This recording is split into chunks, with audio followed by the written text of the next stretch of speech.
Okay, so we're going to start with Jim, because I'm assuming he's the eldest. He's the original. He's the original. So I'm going to start the story, and then you guys are going to fill in the gaps between 1970 and today. So you bought the Roadrunner in 1970. Had you drag, or 71? Yeah. Had you drag raced before that? Legally?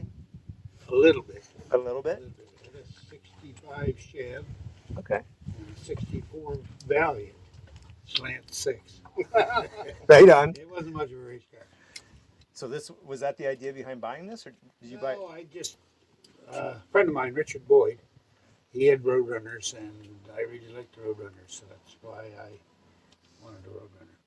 So you drove it on the street for a year, and that was enough. Yeah, hard on points. Hard on points. So this is Mark. So then, so he raced the Roadrunner from probably 1971 till probably 1980. Along came in that time a family of 4 and a wife and a full-time job. So things got a little hectic. So in 80, I think it was, took a little retirement from the drag racing and spent some family time. And then when I graduated high school or through university in probably the late 80s, early 90s, I decided I wanted to go racing, and Dad wanted to partner with me, so I went and bought a chassis in Ontario, and Dad said he would supply the engine and transmission. Right on. So a little side story on buying the chassis in Ontario. It's you know what they say about buying sight unseen. So my dad went and picked it up. We worked a deal on it. It was a nice little altered and 4-link car, and was going to be a front engine ride. Dad went and picked it up with another friend, and when they got it home, Dad fit in the chassis, but Mark didn't fit in the chassis because he was too tall. So Oh, no way. so then came a year of, I guess, building a new cage for the altered, so that we could both share it. So we ran that one. It was called T for 2, and we both raced it. It was a model. It was a 23T altered, and we both raced that. PEI, maybe Cape Breton a little bit. I think they were kind of coming on the scene. Penfield back in the days. Winterport, Maine. Wow. And McEwen's in Moncton had a drag strip at that point. So that kind of got us into the early 90s with one car. So the Roadrunner was still... The Roadrunner was in storage. Okay. I guess to take one step back in midway through the 80s, Dad decided that the Roadrunner wasn't fast enough for him anymore, and I think the story goes that my mom was in the hospital at the time for back surgery, and my dad was in Moncton for a visit, so he slipped across to one of his friends' place in Riverview and bought a front-engine dragster while he was in Moncton. So. Well, what else are you going to do? I got in trouble a couple of times. I bet, yeah. Was that worse than the points? We lost points. Yeah. So that got us to the early 90s, and then we decided that 2 cars was probably going to be more fun, so we resurrected the Roadrunner out of storage, and we made a 2-car team, I guess, and we traveled as a family in a motorhome, and Carol and I had Riley on the way, so we bought a truck camper, and we all loaded into a truck camper, and Riley, I think, went to his first drag race when he was probably 2 months old, maybe? Yeah, 2.5, roughly. So that got us into the 90s with 2 cars and a growing family and everybody racing. So Right on. And then I would say, for me, when the 2 cars came along, that's when So I this is jumped Carrie. in. This is Stacy. Stacy, sorry. So I I was trying to- jumped into pit crew mode at that point, and I was pretty nervous at the beginning because I didn't know how to get him lined up. Is he in the groove? Is he out of the groove? Is there a bald spot on the track? Is it all these things, and I was terrified the first few times, and I would say I put him in the wrong place. Well, probably as recently as last year, I'd say I put him in the wrong place. So what have we been putting him in the wrong place on the track for years now? But Right. We have a lot of fun, and it is a family sport, and that's one of the things that I think strikes me most about the drag racing community is that it is that sense of community. Like, we've had some pretty big losses in our family, with my mom in 2006 and my brother in 2020, and it's always our drag racing family that shows up. Like, they're Right on. really good people. Yeah. No, I It's, get it's that. Mark again. One story about my mom is she went to the races every trip with Dad and with our whole family, but I think she would probably be the first one to tell us she never watched us go down the track. She came, but she would never watch us go down the track. But That's crazy. she was a big supporter, so Well, it was lots of fun. So that's part of it. so that got us through into the 90s.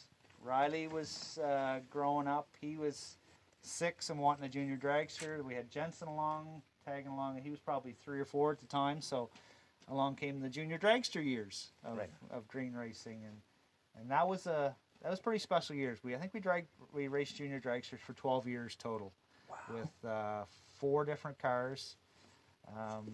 At the time, junior dragster was a rather new sport, I guess, in Atlantic Canada. Yeah. But there was lots of families doing it, and again, our first car, I sent my dad to Pennsylvania to get it for me. He's done some road trips for us over the years. Brought that car back. We raced it for a while. Riley grew out of the first car, had to find a second car. In the meantime, I guess we had been at a race in Cape Breton, and Riley's car broke, and we found a family that was very generous and to let us use a second junior that they had for that race. Riley went on to win that day. It was pink. No, I I didn't. just want to say this is Carol, and This it was is pink. this is Riley. I didn't win. I lost to the girl in the final whose car it was. Whose car it was? Yeah. She had a new car. Oh, So it worked out for that family because a week later we went back to Cape Breton and bought the car from them. Oh, right on. So we kind of go through that car a little bit. Third junior dragster, we went to London, Ontario, and found it. Fit Riley well, and we moved on to that one. And then the fourth one, Jensen got a new car, and it was bought local in Miramichi. Okay. Right. So Yeah, but the same thing happened that day because I needed a car because mine broke. We went up the pits and bought it that day and I raced it. That's when I got first. exactly. that Okay, day. that's the car. Yeah, Yeah, that's the the car. Miramichi car. Right So. on. But it's been, like I said, it's been a great, well, let's say 50 years, I guess. You know, we've been at it and made some great friends and made some lifelong friends and saw some new area. And I bet. Did you Had guys some- race a lot in the States? we've traveled to the States a little bit into Maine, not so much past Maine. Right. Pre-COVID, I guess you could say. Yeah. Post-COVID, it's a little harder with the border crossings and So is Jensen going to race again? Jensen has moved up out of the junior dragsters. And what are you racing now, Jensen? The truck. You're racing our truck, aren't you? And he's made a couple passes in the big dragster, and he's racing.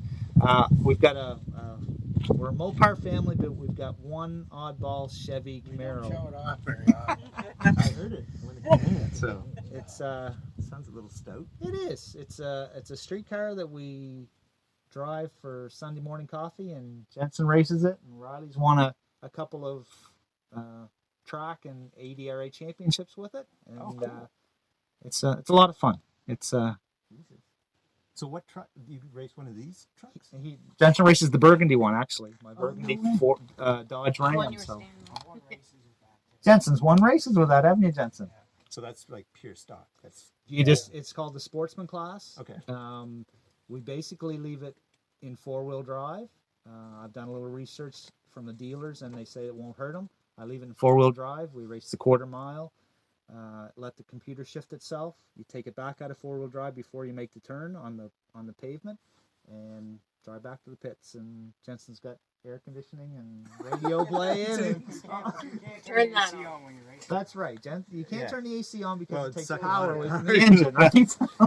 That's Yeah, crazy. Stacy, one thing that I would mention is we also grew our race team somewhere around, I think it was around 2009, when Kent entered the scene, and Kent's my partner, and he had some experience in drag racing in Penfield back in the 90s. I can't remember, Kent, what did you have for a car? 68 Firebird. Cool. Yeah. 400 small block. So we all eat, live, Drinking. and drink, and breathe it. One of my favorite times of the year is No, We don't talk much about that about GMs, yeah. Yeah. I did have a 78 and a half Camaro too. well, yeah, you're not getting any points with that one either. So what else would I? Carol's been our big pit crew for the junior dragsters, I guess. Yes. Mama Bear, but Well, and it's been fun, except when they've had to race each other, which But it was always come down to who needs the most points, and it always worked out in the end. But they raced on the island. I was telling you about my album on Facebook that we have of the two of them and their little suits, and That's it awesome. was a lot of fun. Yeah, And I'm they gonna shook hands, and anyway, it's cute. pillage some of Carol's pictures. Yeah. And yeah, it's been fun. A lot of like I said when Stacey mentioned about the people at the track and stuff. It's more of it's a social time for us too. I'm more the social being. I'm always, let's stay up later because they're all kind of and hang out. But yeah, made a lot of great friends, and everyone's Okay. very helpful and supportive. And if you need anything, like it's the best place to be. Cause, Yeah. Well, they actually threw a surprise wedding shower for Yes. Carol and I at the PEI track. That we'd been there all day racing, and we didn't see it coming, and didn't quite know what was happening. And all of a sudden, a pop-up wedding shower happened at Oh, 6 right or 7 o'clock on Saturday night. So it was kind of neat. That's awesome. Yeah, Yeah. Where- it's been a lot of fun. Where did the big rail come in? Big Rail come in 2008. 2008. Dad had been racing the 23 altered, and it was a short wheelbase car, 100-inch wheelbase. We were probably overpowering it. Car was getting old. Car was getting old. Car was a handful to drive. You never knew from one run to the next if it was going to go straight, left, or right. So a dragster was a better race car. More consistent, easier on parts, And the and reason it stayed because it got boring to drive. Mine is not boring, the Alder. So if you need a little bit of excitement, You drive the Alder if you want to. you need your blood pressure.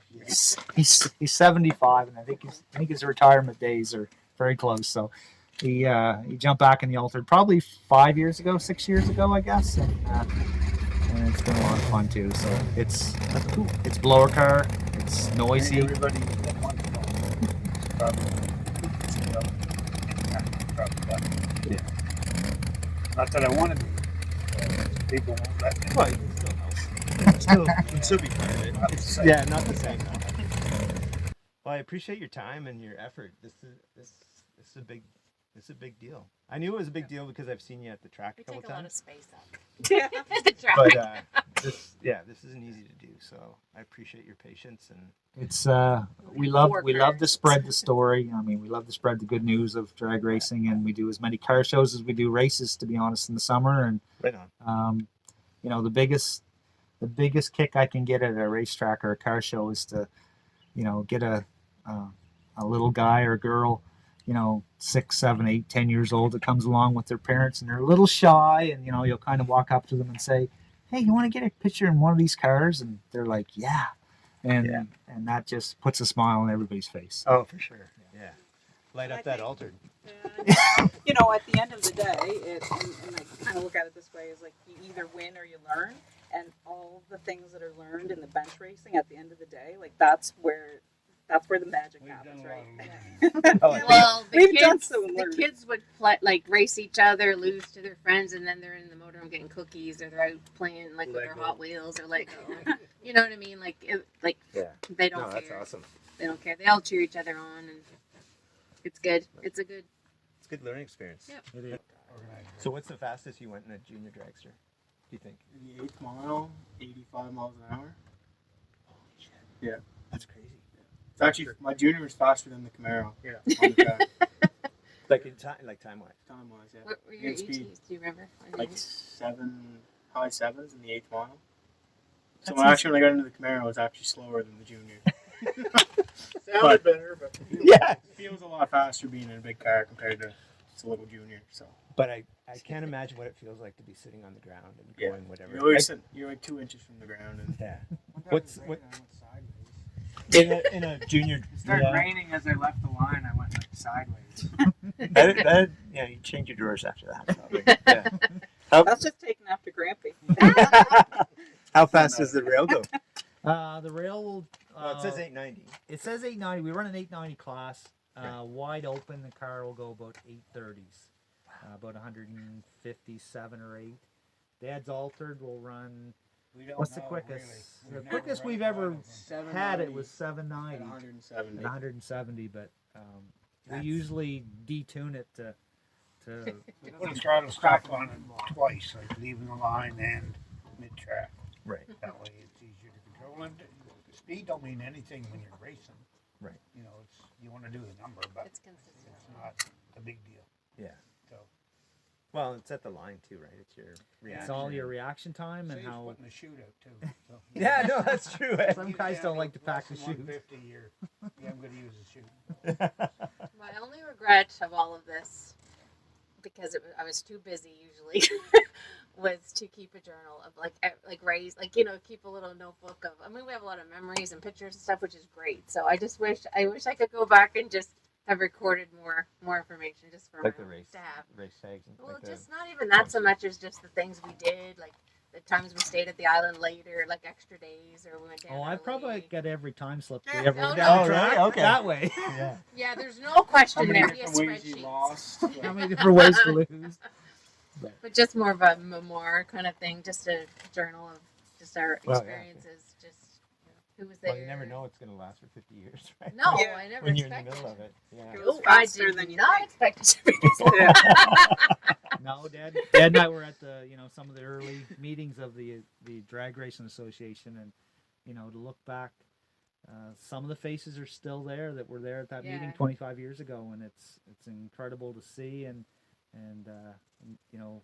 we had a meeting a couple weeks ago, and everybody said, can you believe we've been 25 years at this, and we can't, but we're gonna try to do some celebration this summer and some different things. As you One of the should, older guys yeah.